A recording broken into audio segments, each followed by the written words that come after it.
Ayan po, magandang umaga po sa ating lahat. Welcome again to Pastor Sunday's TV Vlog. Nandito po tayo ngayon sa bayan po ng Rosales at isang barangay po ang aking pinuntahan upang ipasilip, ipakita po sa inyo ang isang residential lot.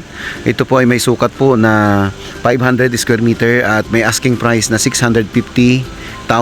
Ito po ay titled property but mother titled at subdivided po ito. Kailangan po natin may subdivide sa mother title at para maipa-approve, para mai-segregate po sa solo title property. So ito po yung ating barangay Cemented Road at ayan. Ayan, from barangay Cemented Road ang Ganadia Highway nga ta mga manong kilometro pa 1 kilometer. Awan. Okay, mga nasa 500 meters po from Provincial Road.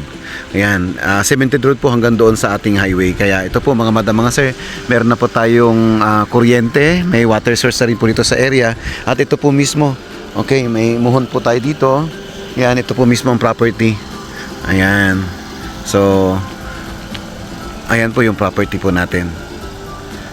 Okay. Ayan. Ayan, andito yung muhon naman po na isa.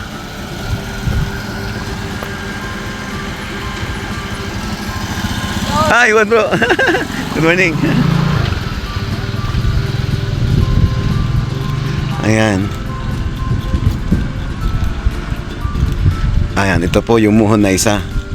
Ayan, so ibig sabihin po mga madam, mga sir, ito po ay nasukat na. Ayan, nasukat na po nila at yung 500 square meter po doon, yun po yung ating open for sale. Ayan, nabiyag pa itakin ba? Nakalagan niya titulo.